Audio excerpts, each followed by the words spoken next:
Ayan. Bawal ang truck, boss. Oh. Di po ba?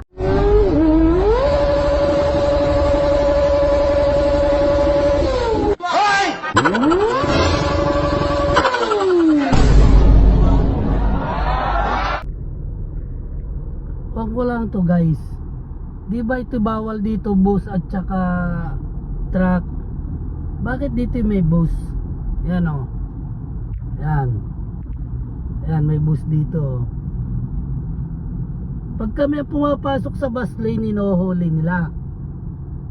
Pero kahit may signboard na bawal dito yung bus, bakit na diyan siya? Ayan o.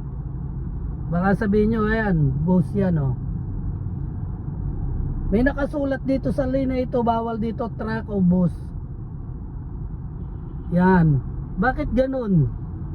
Ang bus pwede. Pwede kahit saan, kahit may nakasulat na bawal ang bus, pwede. Bakit kami, pag bumasok ng bus lane, hinuhuli? O yan, kitang kita ha. Baka sabihin nyo,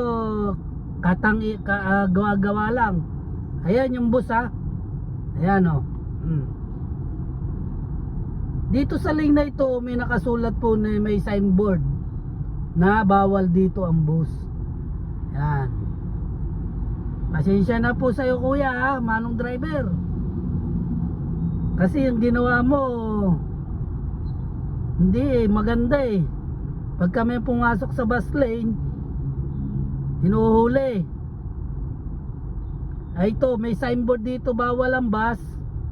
Nadiyan ka. Wag naman o, ganun. May nakalagay na nga signboard na bawal ang bus dito sa lane na ito eh. Diyan ka pa talaga dumaan eh.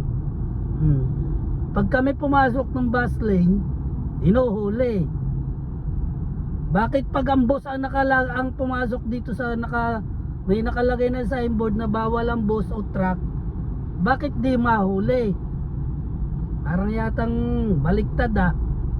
At may nakalagay na bawal ang bus, pwedeng pumasok ang bus. Kami lang pala ang bawal sa bus lane, ganun oh. Lumabas siya. Yun, oh, lumabas na siya oh. Nakita ho ninyo ha.